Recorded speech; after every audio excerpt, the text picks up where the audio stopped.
Hello students, आप सभी का हमारा प्यारा सा YouTube channel toppers classes bye SSS में फिर से एक बार स्वागत है।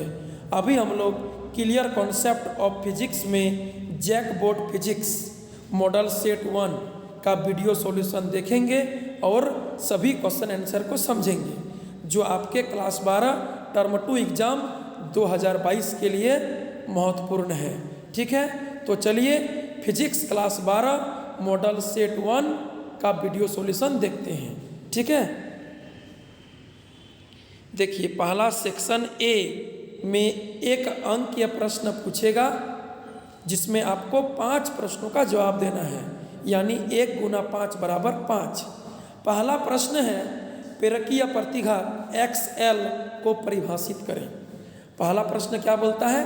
प्रेरकीय प्रतिघात XL को परिभाषित करें। तो इसका उत्तर हो जाएगा जब प्रत्यावर्ती धारा परिपथ में यानी AC परिपथ में केवल एक प्रेरकत्व लगा हो तो उसके द्वारा धारा प्रवाह के मार्ग में उत्पन्न रुकावट को प्रेरकीय प्रतिघात XL कहा जाता है। क्या समझ में आया? जब प्रत्यावर्ती धारा परिपथ में AC परिपथ में केवल एक प्रेरकत्व लगा रहेगा तो उसके द्वारा धारा प्रवाह के मार्ग में जो रुकावट उत्पन्न होगा, जो बाधा उत्पन्न होगा, जो प्रतिरोध उत्पन्न होगा, उसका नाम होगा प्रेरकीय प्रतिघात, जिसका सिंबल होता है XL। ठीक है, XL इसका सिंबल होता है। यानी प्रतिघात का मतलब बाधा होता है, प्रतिरोध होता है, रुकावट होता है। तो AC परिपथ में जब एक L लगा है, एक प्रेरकत्व लगा है केवल, तो उसके द्वारा धारा प्रवाह के मार्ग में जो रुकावट उत्पन्न होगा उसको बोलेंगे प्रेरकीय प्रतिघात, जिसका सिंबल XL होता है। ठीक है, चलिए अगला प्रश्न, प्रश्न नंबर 2। प्रश्न नंबर 2 को समझिए। आवृत्ति न्यू के साथ प्रेरकीय प्रतिघात XL के बदलाव को आलेख के रूप में दिखाइए। आवृत्ति न्यू का सिंबल F भी होता है, स्मॉल f भी होता है। ठीक है, आवृत्ति के साथ प्रेरकीय प्रतिघात XL का रिलेशन को ग्राफ में दिखाना है।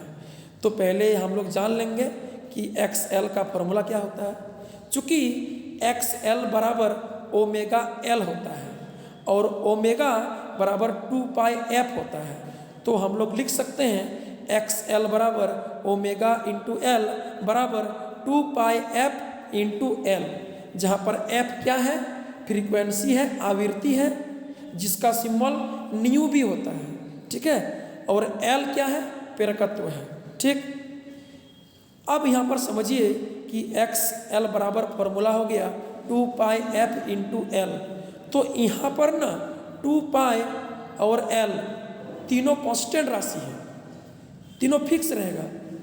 कम बेसी होगा तो आवृत्ति होगा, यानी फ्रीक्वेंसी होगा, F होगा। तो XL F पर डिपेंड करेगा, आवृत्ति पर डिपेंड करेगा और समानुपाती में है। इसका मतलब हुआ कि यदि आवृत्ति बढ़ेगा तो XL बढ़ेगा, आवृत्ति घटेगा तो XL घटेगा। तो इसका ग्राफ कैसे होगा? बाएं से दाएं ऊपर की ओर एक सरल रेखा होगा। देखिए बढ़िया से देखिए, बाएं से दाएं ऊपर की ओर एक सरल रेखा होगा, क्योंकि XL का आवृत्ति के साथ सीधा संबंध है।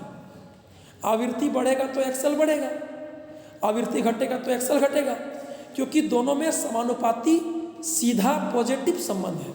ठीक है, देख लीजिए यहाँ पर है ना, XL बराबर ओमेगा L बराबर 2πf इंटू L।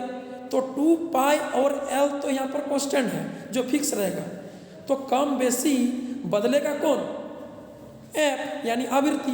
तो XL आवृत्ति पर डिपेंड करेगा और यहाँ पर समानुपाती के रूप में ऊपर में है, तो XL समानुपाती F हो गया। इसका मतलब हुआ F बढ़ेगा तो XL बढ़ेगा, F घटेगा तो XL घटेगा। दोनों में सीधा पॉजिटिव संबंध है, समानुपाती का संबंध है। ठीक है, देखिए फिगर देखिए, आपको पूरा क्लियर समझ में आएगा कि F बढ़ने से XL बढ़ेगा, F घटने से XL घटेगा। मतलब F का XL के साथ पॉजिटिव संबंध। इसका जो ग्राफ होगा बाएं से दाएं सरल रेखा के रूप में ऊपर जाएगा। ठीक है, चलिए अगला प्रश्न है, आइंस्टीन का प्रकाश विद्युत समीकरण को लिखिए। प्रश्न नंबर 3 बोल रहा है आइंस्टीन का प्रकाश विद्युत समीकरण को लिखिए।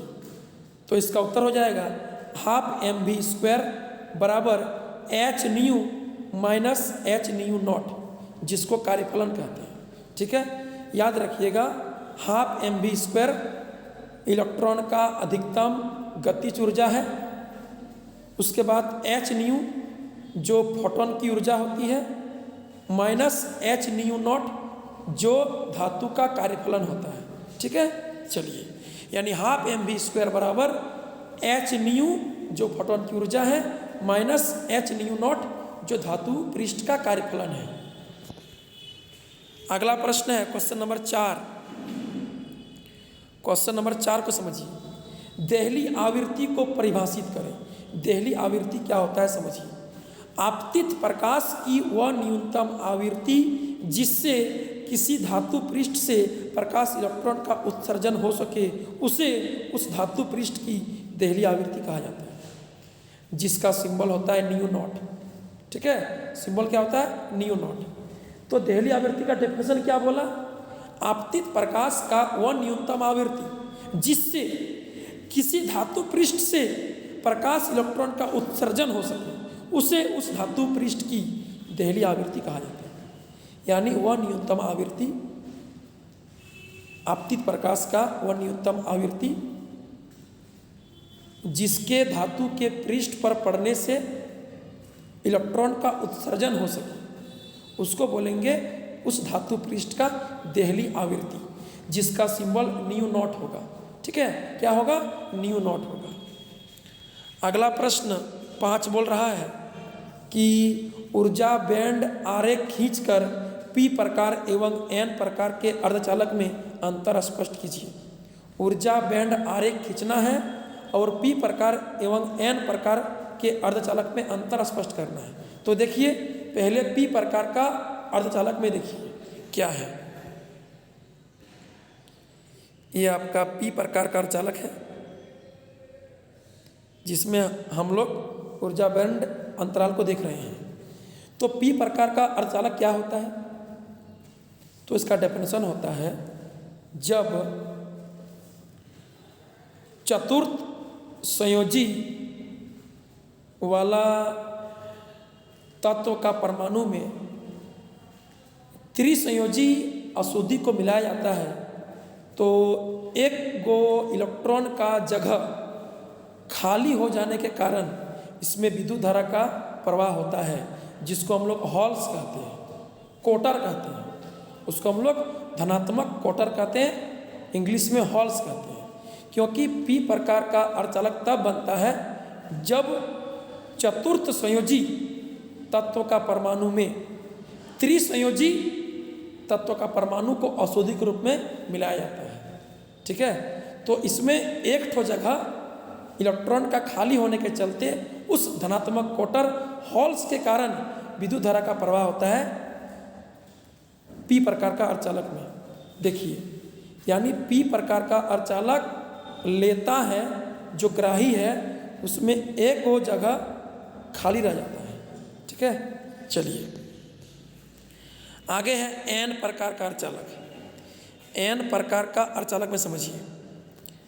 N प्रकार का अर्धचालक क्या होता है, N टाइप सेमीकंडक्टर क्या होता है, जब चतुर्थ संयोजी 4 संयोजी इलेक्ट्रॉन के तत्व का परमाणु में पंच संयोजी एक अधिक पंच संयोजी तत्व के परमाणु को अशुद्धि के रूप में मिलाया जाता है, तब एक इलेक्ट्रॉन अतिरिक्त होने के चलते इसमें विद्युत धारा का प्रवाह होता है। एक इलेक्ट्रॉन एक्स्ट्रा बच जाता है, इसलिए इसमें नेगेटिव चार्ज होता है। और P प्रकार में एक इलेक्ट्रॉन का जगह खाली रह जाता है, इसलिए वहाँ पर पॉजिटिव चार्ज होता है। यहाँ पर नेगेटिव चार्ज होगा क्योंकि यहाँ पर एक इलेक्ट्रॉन अतिरिक्त हो गया है। यानी P टाइप में एक इलेक्ट्रॉन कम होने के कारण विद्युत धारा का प्रवाह होता है, जिसको हॉल्स कहते हैं। और यहाँ पर एक अतिरिक्त इलेक्ट्रॉन के चलते विद्युत धारा का प्रवाह हो रहा है, इसलिए यहाँ नेगेटिव चार्ज होगा और पी टाइप में पॉजिटिव चार्ज होगा। ठीक है, देख लीजिए, ये दाता स्तर है। ठीक है, क्योंकि इसके पास एक्स्ट्रा बच जाता है। और पी प्रकार में ग्राही स्तर होगा, क्योंकि वो ग्रहण करता है।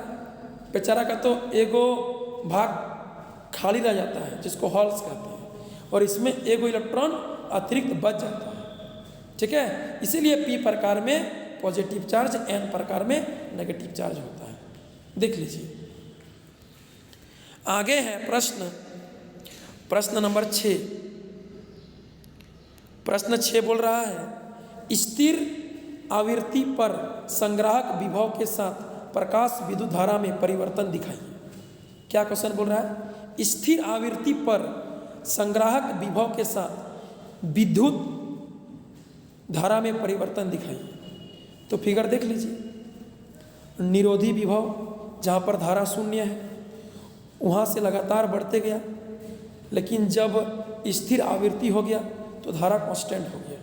ठीक है, देख लीजिए, ऊपर में लिख दिए हैं स्थिर आवृत्ति पर विद्युत धारा कांस्टेंट है।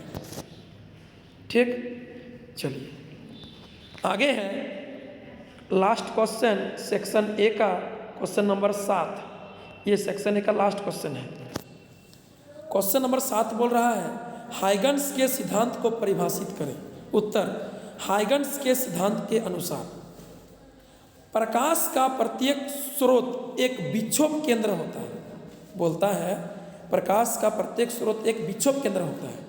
ठीक, जिससे तरंगे सभी दिशाओं में अभिसारित होती है, जिससे तरंगे सभी दिशाओं में निकलती रहती है, संचरित होते रहती है, और स्रोत से समान दूरी पर सभी कण समान कला में, समान एंगल में, समान दूरी पर सभी कण कंपन करते हैं एवं एक पृष्ठ का निर्माण करते हैं, जिसे तरंगाग्र कहते हैं। हाइगन्स का थ्योरी क्या बोलता है?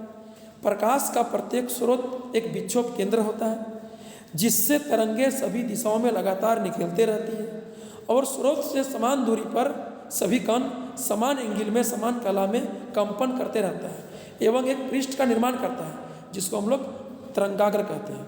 यही हाइगन्स का पहला मेन सिद्धांत है। ठीक है, तो चलिए हम लोग फिजिक्स सेट 1 में सेक्शन ए का वीडियो सॉल्यूशन देख लिए। फिर मिलेंगे अगले वीडियो में, तब तक के लिए बाय बाय, थैंक यू।